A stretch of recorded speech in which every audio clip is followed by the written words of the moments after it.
How do you spell coquito? Coquito. Coquito. Cool. Yeah.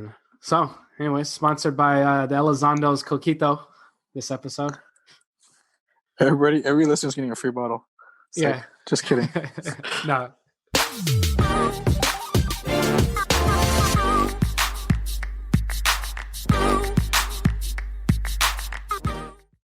All right. Hey, y'all. Thanks for tuning in to Real Talk by Our Stories, Your Legacy. Today, we're going to do a shorter episode. We're going to do another fire round, and this time with just one question for today, and it's a deep one. So in today's episode, we're going to answer just one question about, do you or do we believe in the philosophy of sacrificing for the greater good? So as always, before we get into that episode, we're going to do a quick check-in around the table and introduce everyone who's here tonight. The team as usual. Andrew, how's it going, man? Good. Just came off COVID orders, or coming off COVID orders. So I have the next couple of weeks off to kind of, get my life kind of together before I go on a deployment. So yeah, things are kind of starting to slow down for me. And yeah. That's crazy. Yeah, it's coming up real soon for your deployment. Mm-hmm. March is when I'm peacing out. Yeah, and just for a short amount of time, and we'll hold it down for you by the time you get back. I don't know, man. A year's a long time. A year's a long time in another country. I practically live somewhere else, so we'll see. It's gonna be a different experience. Universe. I know, right? But no, I'm gonna enjoy it. Yeah. Either way, man, you got our love, and we'll support you, and hopefully you grow for the better, and see something new. Ukraine. I mean, I guarantee the others in this room haven't been to Ukraine. Yeah, I know that's. Or will ever go to Ukraine. I know, right? Like, yeah, let's just take a guy's trip to Ukraine one day. Yeah. I'm all right. And I'm good. Thanks, man. Yep. Zvon, how's it going, brother? Same shit, different day. Every day. Even with the new vaccines out? Oh, you talking about the Trump vaccines? Yeah. So, yeah, we'll see. This year's almost over. Can't wait for the sequel. That's what it's going to be like, man. Yep. And we'll see how January rolls out. Mm-hmm. Yeah, we just got to that's why we got to just keep trucking on, man. Same shit, different day, but we got to do it together. Love it. Tyler, man, how's it going with you?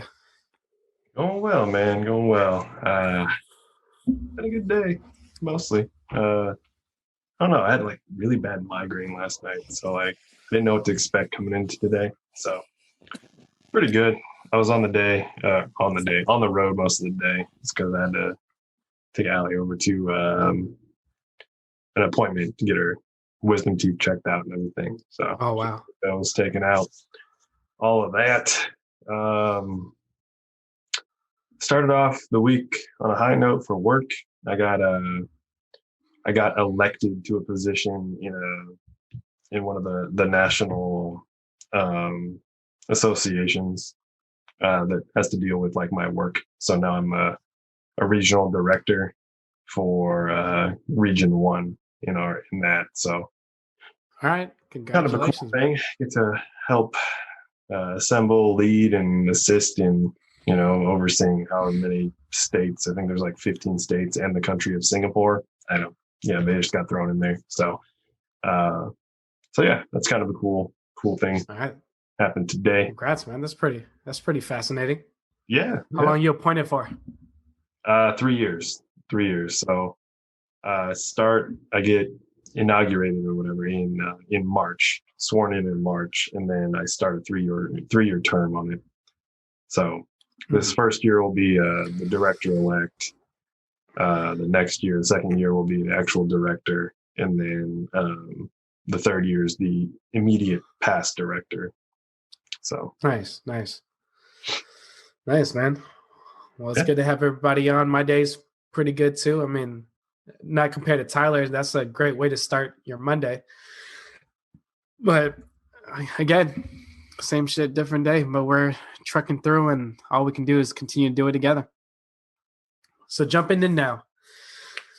So this question was inspired by today's kind of fire round night was kind of inspired by, I want to say it was like an old utopian type meme that I may have saw back in early 2000s Facebook, when crazy political things were being shared and not monitored as it is today. But there was an interesting meme that I saw. I don't know where I read it. Maybe it was a meme. Maybe it wasn't. Maybe it was in one of my urban philosophy, urban studies class. But it had a pretty deep thinking prompt where it said, for the greater good of society, would you sacrifice a person, or would you sacrifice a child by forcing them to live underground or something? And that would guarantee society to have, for everyone involved, a much more prosperous life. So something like that. We're not going to get into that particular meme, but overall, we kind of hear this theme happen throughout our lives, sacrificing something little for the greater good, and we see this all the time. Would you, like we see it in movies all the time, save yourself for the greater good, all that stuff. And so we kind of wanted to start off with this question and see where it takes us, and talk about, overall, do you believe in the philosophy of sacrificing for the greater good? Is there a time and place for it, or is there always an alternative in every decision we make? So I'm just going to open it up to everyone, see what everyone feels. This sounds a lot like the show I'm watching. It's called The 100 on Netflix. And there's a lot of, like, if you really look at it, a lot of how organizational leadership governments are structured. And this is before, when dealing with, it kind of teaches you about foreign policy, foreign negotiations, coming into a new land and establishing, structure, a command structure or leadership structure. So, there's a quote, I think from the movie and from other like war history and those kind of books. But if you're looking for peace, be ready for war. So it's, there's always going to be sacrifices for the greater good of mankind, in my belief, right? The lives that go sacrifice are to better, the rest of society. One life versus thousands of millions of a life, right? So that's a very, like, I don't want to say military way to think about it, but it's more of a, I can't find the word for it, man. Right. I'm drawing a blank. Right. And no, and that's an interesting point. And then let me kind of play a little devil's advocate. Do you feel like, even though that makes sense, sometimes you have to sacrifice, like, for example, go to war in that sense for the greater good of all mankind. But do you feel like there's an alternative to that response? Like, can the greater good still happen by going a different route? I'll tell you what, I'll put this into perspective. Yeah. If my life was on the line, if my kid's life was on the line, those are two lives I can affect, right? My life and bringing someone else's life into this. If my life was on the line, or if my son or daughter had to be sacrificed, or myself had to be sacrificed for the greater of mankind, for my people, right? Say, like, I had two other sons and a wife. I had, if I had a whole family, and my life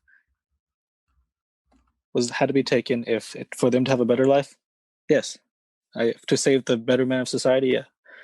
One life to save other lives is kind of if I had to choose, right? And I know a lot of people, it's hard to be put in that situation, right? But being in the military, I've had to make those kind of decisions of, how do I,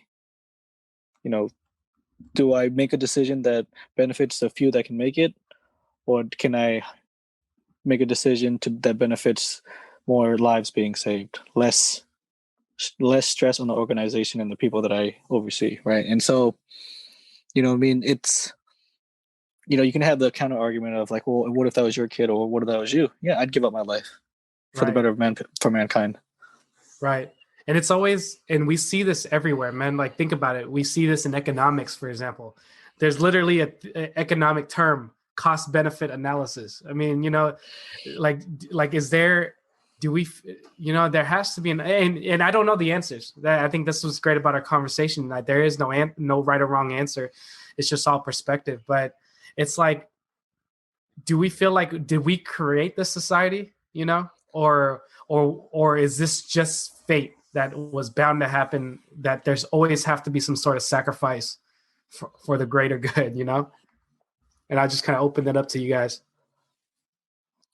I see where you're going. I feel where you're going, right? Right. But it's hard to answer. So as a society and as humans, right, we want to expand. We want to grow our community, grow our people, right? When I'm going to refer this to as a generalized term, my people, where, like you can think of this, I mean, they do a great job of it in the 100 series. But there's different tribes, right? You want to expand your tribe. And the reason you're trying to expand your tribe and your village is for resources, right? To live, to survive. So, the more land you have, the more people you can feed. And with, through natural selection and birth and reproduction, you're naturally going to expand your community, your tribe. So the more that you can get resources to feed, and sustain your village, to keep expanding and keep people employed and under, your tribe, there's going to be this natural urge to expand and to explore, right? To research and grab more land. And so with that being said, you have not just your tribe, but you have other tribes trying to do the exact same thing, right? You know what I mean? So somewhere along those lines, some tribes are going to cross another line. It's going to happen that this tension is going to rise and people are going to get mad at each other and the rumor mill will spread because negativity spreads like a toxin and people will have to go to war. So another good quote to kind of answer your question is, first you survive, then you find your humanity. And that came from the 100. And I really look at it as, if you're looking at it from a tribe perspective, you're trying to survive. So you're gonna have to do what it takes to survive, and then you'll find peace, right? If I have to take someone's life for the betterment of my people, I would rather take on that responsibility than my people have to feel that. You know what I mean? Yeah. Like I'd rather be the one to take that someone's life, or to be the one that did it and made that decision, right? So my people don't have to bear with that decision. They can live in peace. So in a way, you're sacrificing your part of yourself too. Right. It's kind of like a natural urge that we're all just animals inside. Yeah, I mean, well, we are part of the system, right? We're part of the ecosystem too, right? We just have more developed frontal lobes. So you're just trying to protect your tribe. Makes sense. Yeah, surviving and sacrificing for the greater good, man. Mm-hmm.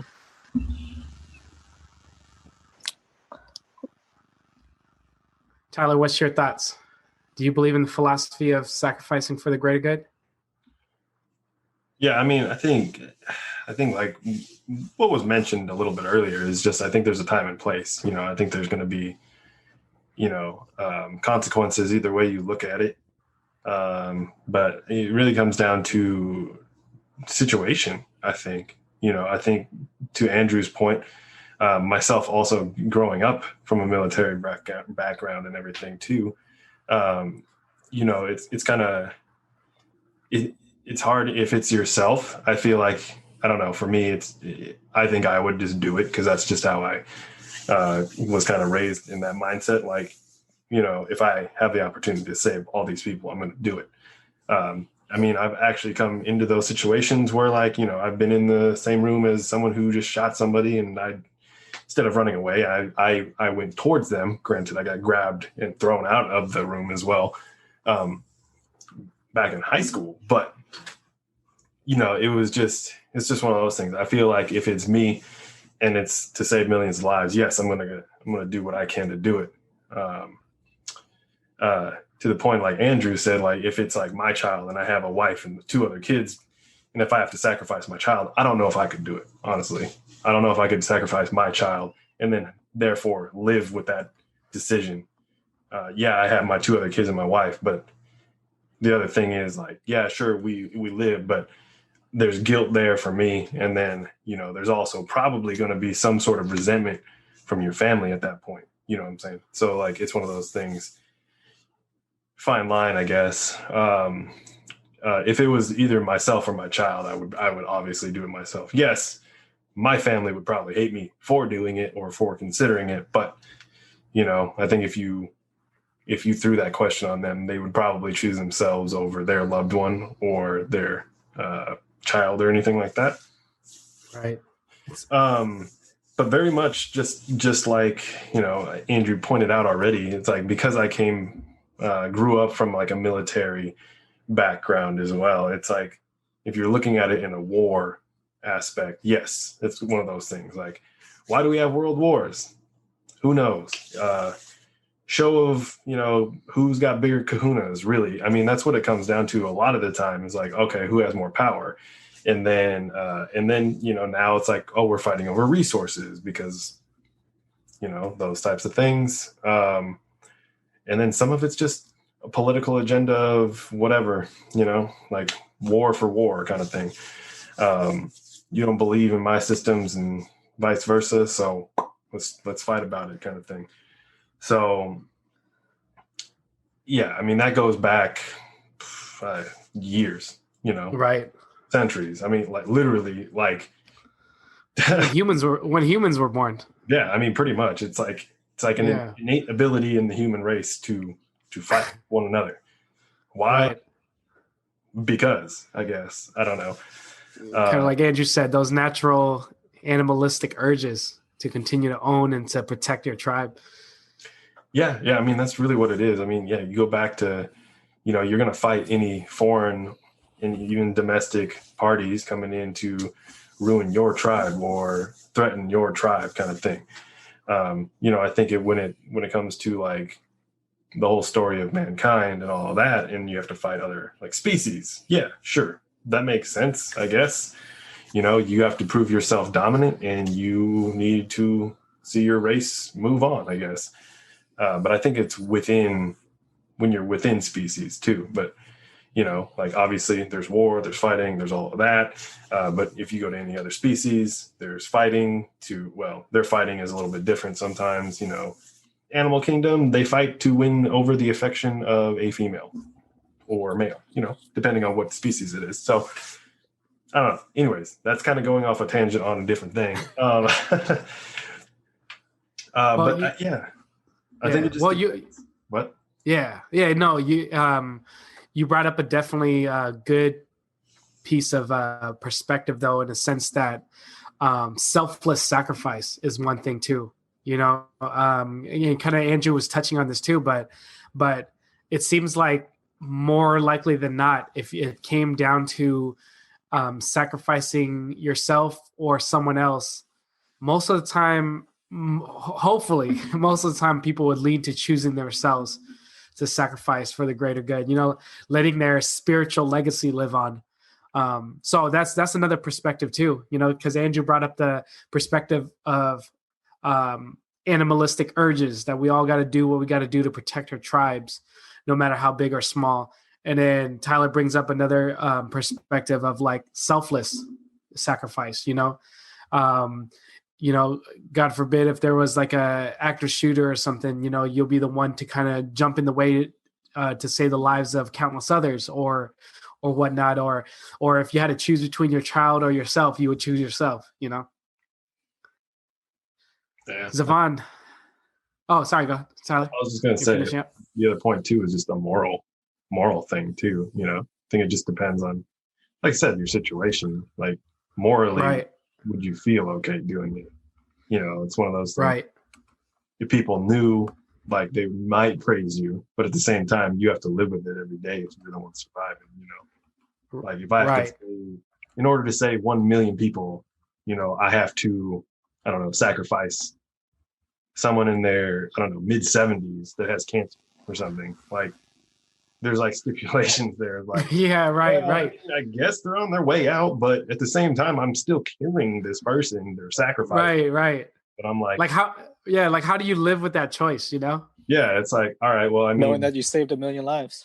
It's one of those things. Like, okay, well, I saved 1,000,000 lives, but then I mean, yeah, they were out on their way out, but at the same time, like, what if they had 4 years to live? You think their family would want that, right?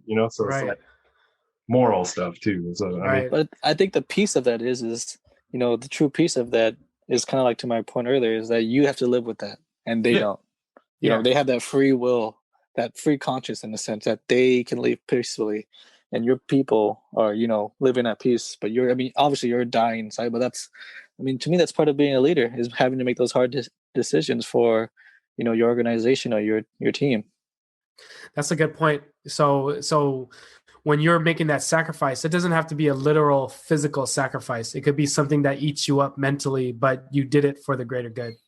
Yeah, and then there'll always be decisions where I was close with this one person on my team, but the decision I made, affected them negatively, and you have to live with that too. So it's, right. Small or big, it's, I think the type of questions that is posed is more of like, how are you as a leader, right? What kind of decisions do you make? And everyone's a leader, for your own family at home, for your own situation, what are the impacts and greater good? Sometimes you do have sacrifice when you make one decision. Oh yeah, no, for sure, and that's kind of what I'm getting at too. Is just like, you never know what the situation is. You may make a decision to sacrifice something that you may not even be a leader. You might just be the leader of your household, and there might be 3 people in your household. Do you want to be shunned by 2 people in your clan? Like, probably not. But at the same time, it's a split second decision that you kind of have to make. But yeah, like I said, there's consequences behind that stuff too, though. You know what I'm saying? So like in that situation, like, okay, maybe if I sacrifice this person to save 1,000,000 lives, but now I just sacrificed this person from a different clan. Now this clan is probably going to come to war with our clan and my clan. And I'll just say, like, what if my clan was just a bunch of, like, I don't know, farmers or something, that just don't have any animalistic fighting spirit or talent or any of that stuff. And they, I have like 1,000 people in my clan, and now this clan's pissed off because I just sacrificed their elder, and now they're like, they're guns a-blazing type of sword fighting craziness, and now they're seeking revenge. So like I said, there's consequences probably on that side. Sure, they'll probably be like, oh, you saved 1,000,000 lives, but now there's turmoil over here. So it goes around in a huge circle. Like, obviously, raise more questions. You know what I'm saying? So this is what I hear before we get to Zvon, because I'm dying to hear how's Zvon's perspective on this. But this is what I hear from you and Tyler, you and Andrew so far. It seems like so far, from your guys' perspective, making that decision for the greater good seems to always be a type of decision that you have to make quickly or with a gun to your head, for a lack of a better term. Meaning that, again, I have no answers for this. But again, I'm just going to throw this idea out there. If you had more time before making a decision, isn't there always an alternative, though, instead of sacrificing something? But it seems like from what you guys have been saying so far, all these decisions have to be quickly made. So yeah, usually quickly made, you're either going to do a quick decision to sacrifice somebody or yourself for the greater good. But I guess the question is, do you feel like when it comes to this philosophy, does this only apply to making the decisions?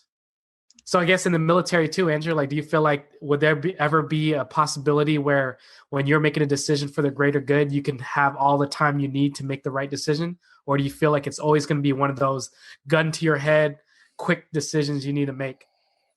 Well, in the military, they teach us how to react under stress, right? Making decisions when you're tired, cold, wet, probably clueless, and don't know what's going on. Over caffeinated and underslept. So you have to be able to make those decisions and stick by your moral compass. But to your point, time kills. You know what I mean? What if you're at war and the other tribe wants just this one life? They've already identified it, and you're trying to make a decision on if that's the right decision to do. All the while, you're losing resources and you're at war. other people are dying, and to save everyone else, you just have to give up this one life or give up your own life. I make the decision quick, and usually in those kind of cases, if you have to sacrifice something, usually it's because of something else is happening around, and you're in jeopardy or you have to survive. So more time, yeah, would be nice, but you're just kind of delaying the inevitable by, you already know what life to sacrifice or that you have to sacrifice a life, Right. and if we're going with those concrete variables, that has to be the concrete one. You know what I mean? If one life has to go, would you do it or would you not? And that's kind of the core of the question. I think if you're being asked that question, others' lives are at risk at this point. Right. We're talking life and death, and so at that, I don't see an alternative, right? Yeah. You know what I Yeah. mean? But that's just my stance, my Right. soapbox. Which is an interesting point. Yeah. Thanks, man. Yeah, I think it's just one of those things. I think if you have more time, I think it's delaying inevitable situations. But again, I think it just depends on what the situation is too. I know given the military standpoint, that's going to be a very different standpoint than any other standpoint that you get put into this situation. You know what I'm saying? The way I view this is very utopian in the sense that, like, yes, everyone is at war. So it makes sense to go with a warlike mindset. So like, that's kind of how you have to think.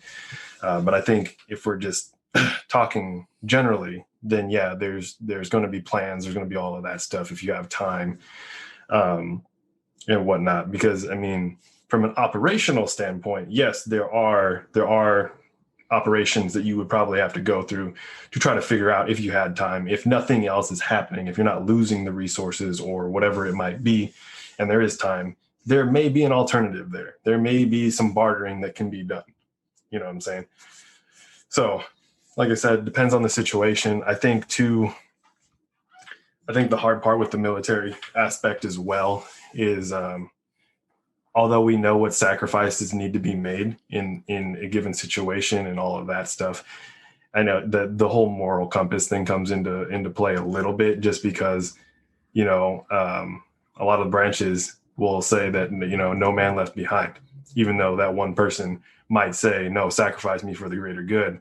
You try best as hell to get him out of that situation as well. So it's kind of, obviously ultimate call of your commanding officer or, whoever is in charge of said things. But I think, there's that role that plays into it as well, so. Nice. Thanks, man. All right, Zvon. Sorry to put you off on that one, man. What's your thoughts from the beginning of, do you believe in the philosophy of sacrificing for the greater good?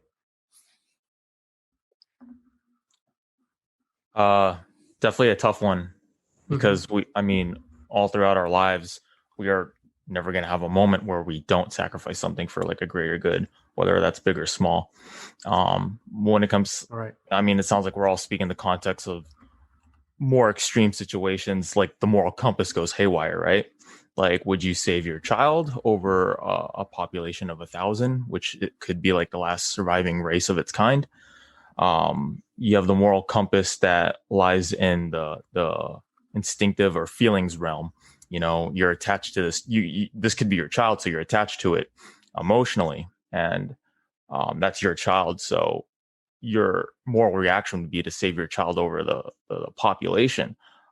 Or if you're given time to think over it logically, you have your moral compass in the logical realm. It's like, if I want to save like a race of people, like human race, for example, and it lies within like this population, I got to save them for the greater good. And going back to the guilt thing that Tyler and Andrew mentioned earlier, yeah, you're like, if you sacrifice your child, you're going to be the one living guilty while you save like potentially the human race. But you'll live with guilt regardless if you sacrifice like 1,000 lives for the love of your child, the love and life of your child. So obviously there's a right or wrong when it comes to a choice, right? Yeah. And there are some choices that you make that you can make it right, in the long run. Like, for example, a career path. or choosing to not go to college. Like, people always debate whether there's a right or wrong path for someone, whether they go to college or not, whatever career path they take. Something like that, you can always make the wrong choice and fail, but then make it right in the end. But when it comes to the extreme context or extreme situations where you have to make a moral choice instinctively, or you got to do it immediately, that's where it gets very difficult. And I hate to go down this rabbit hole, but I think it needs to be discussed, because I see how folks can debate over this.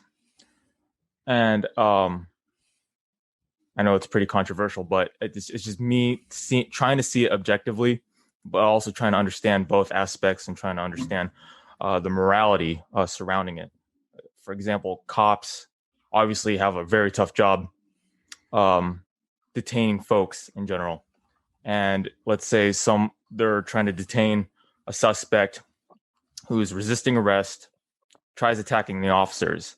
Now, a lot of folks over the media who are comfortable in their own homes that hear about the aftermath of a cop killing a suspect, in other words, fatally shooting them. Folks argue that, the cop could have just tased them, did a better job of detaining. That's the logical morality speaking for them, because they've had the time to process it, which it does make sense at first glance. But then think about it in the cop's shoes. You have someone attacking you. You don't know if they're going to pull out a gun on you, a knife. You don't know if you're even going to go back home to see your friends and family ever again. So you have to make the instinctive moral choice to defend yourself, to defend your life. And as a cop, I would still feel guilty for killing someone in return for the safety of my own life. But that's the difficulty of life, right? You're making a moral choice. You are choosing. There's consequences with whatever choice you make. So, it's tough. It depends on the circumstances. It really depends whether if you have time to think about it or you have to react quickly. So. Right. And I know folks will probably be pissing at me. It's like, Zvon, because I understand the tensions are high in regards to the politics, and I'm not picking sides. I'm trying to see it on both perspectives. I'm trying to see it objectively and get a better understanding around it. I'm not saying one side is more right than the other. But I think that's why folks, especially today throughout 2020, where political tensions are high as hell, there is such a great divide amongst ourselves, because we see one side being right over the other. We believe we're right based on whatever truth we're exposed to, and whatever choices we believe is morally right. But there's always the logic and there's the feelings. Right. There's the facts and there's the feelings. So you make the choice. Right. There's going to be consequences. There's always going to be consequences. Yeah, like they say, life is all about making choices, and you brought up a good point that kind of summarized what Tyler and Andrew brought up before in terms of different perspectives, is the idea that you're constantly making a choice, and there will always be, whether in your own eyes or whether in other people's eyes from the outside, a right and wrong side to any choice. But it's at the end of the day, you got to make the choice whether you did it logically or you did it from your instincts. Because, like you said, with cops having a tough job, not a lot of people can see it logically from hindsight. Anything in hindsight, we can always see what we could have done differently. But there's always a different side to it. All types of side that we won't get into the political part of it. But yeah, those are good points that to kind of sum up what Tyler and Andrew said in terms of there's a perspective of having the animalistic urge to protect your tribe when it comes to making a sacrifice for the greater good, to Tyler's selfless sacrifice for the greater good. At the end of the day, it's all about us making choices every day that will obviously have a right and a wrong consequence. It's not either or. There's always going to be a right and wrong consequence that affects somebody. So, we're not going to dive into the rabbit hole of how do you define greater good? Like, is that a majority? Is that 51% of the population? Or a majority is all and you sacrifice one? So, yeah, it comes down to our human nature that choices will always have a positive and negative reaction. So nobody clearly wins. It's kind of like in the military style, if going back to Andrew's original quote, to have peace, you got to have war. There's always a losing side of humanity because, one side loses, but the greater good. So what is the greater good, Yeah. And so, go ahead. To that point, you're looking at Thanos. You know what I'm saying? Right. Snap the finger and just let the universe pick off what a majority of the population, half the population. Right. Now, we could dive into that later into a sub episode. Now, did Thanos really allow the universe to pick off randomly, or he had to had some say in that? Because remember when Iron Man sacrificed himself with it, he clearly made the note that all bad guys perish, So I felt like Thanos, even though he wanted to give credit to the universe of, picking off random people, he had to choose some sort of, he had to have some sort of criteria involved, in making that choice. The universe works in mysterious ways, man. Yeah. Zvon, if you don't mind, I wanted to piggyback off one more point that you made. It was about, you said about, so far in our conversation, we have been talking about kind of like an extreme example of the philosophy of, sacrificing for the greater good. Is there like on a personal level, on a very micro level, in like an individual level, do you have an example that you could think of what you would do to sacrifice for the greater good?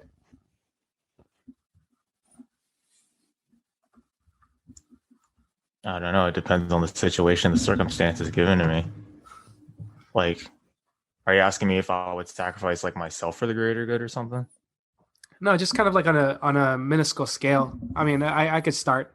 For example, like, sacrificing for the greater good doesn't always, I feel it seems like it doesn't always mean that it has to be like on a war level, on a political or a large scale level.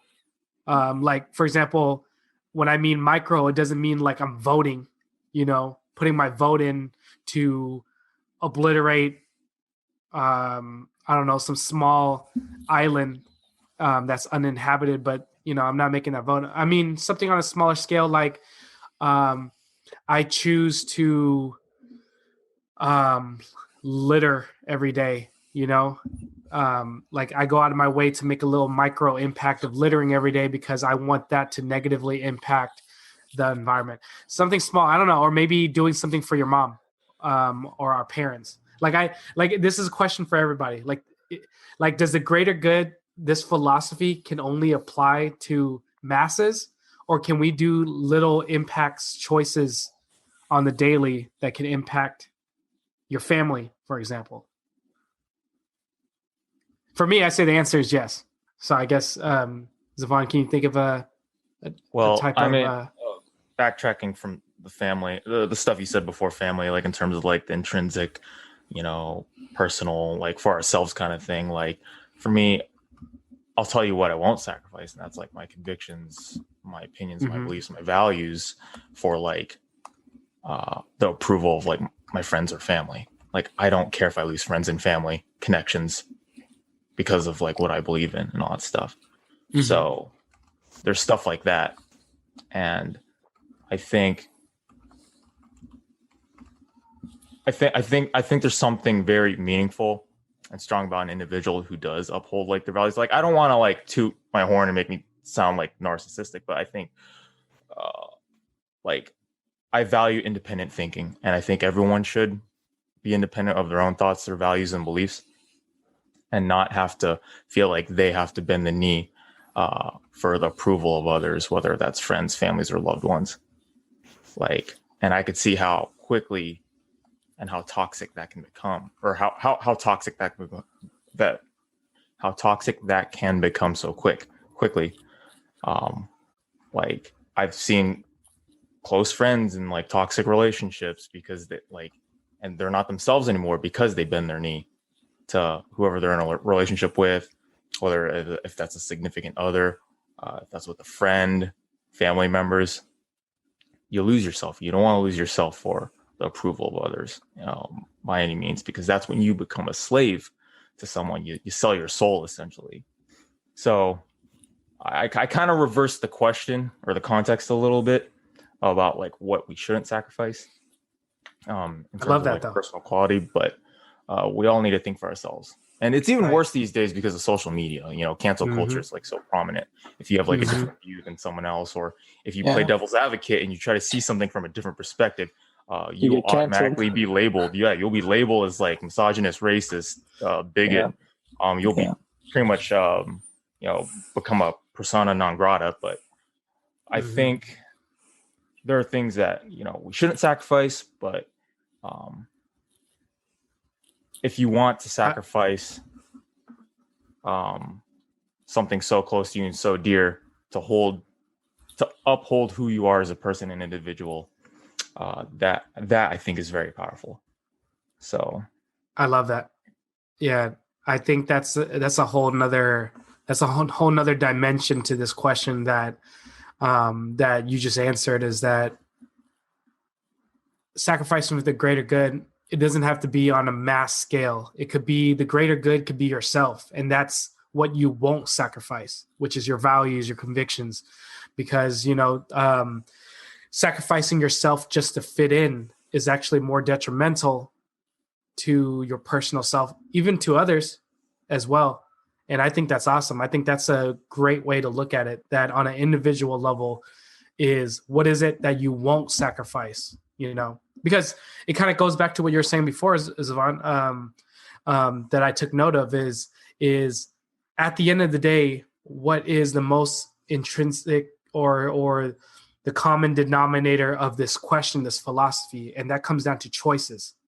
And choices doesn't always mean it has to lead to something positive. So in your case, by conforming to others just to please other people, giving up your values just to please other people, that's a choice that can lead to a negative impact for all involved. Negative for you because you lose yourself, and then it doesn't really help out the other person or group that you're conforming to as well. I think that's an awesome take on it.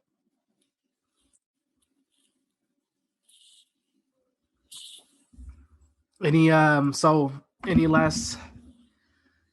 last thoughts on this question?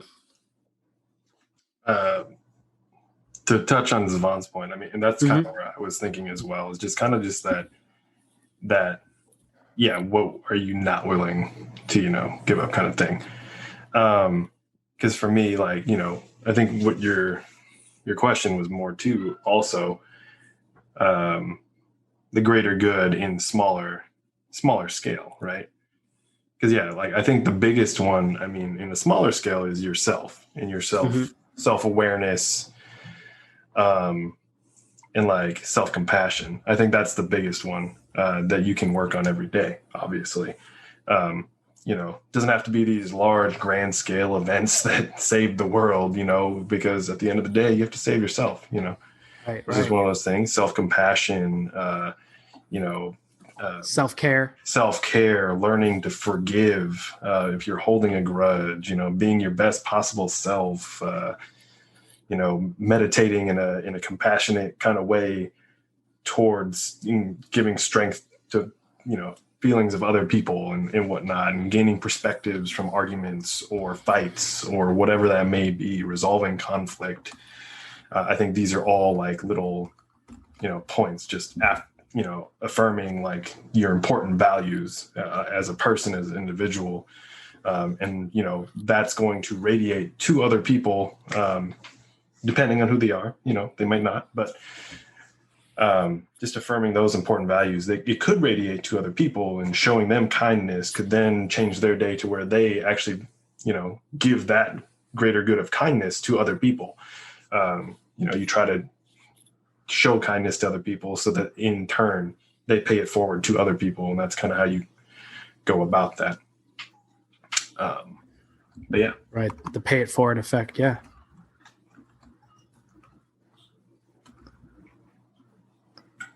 All right. Well, thank you for you guys' thoughts on that. I mean, that was pretty good for one of our this time our first ever one question fire round.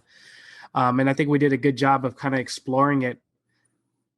And for all other type of episodes related to this, there's no right or wrong answer. There might not even be an answer, but it's kind of having these questions to kind of like exercise our mind and think about this question as it surrounds our lives. So again, wrapping things up, as always, we challenge our listeners to think and start their own inner dialogue with themselves. Take this question, run it over to your friends and your family, and kind of have that own deep thought-provoking prompt as well, and see what everyone comes up with. So as always, reach out to us with questions and our feedback so that we can continue to improve and have more questions and have more questions for us to converse and have more conversations like this. So thank you again. Thank you for listening to Our Stories, Your Legacy, and we're out. See you next time. Later.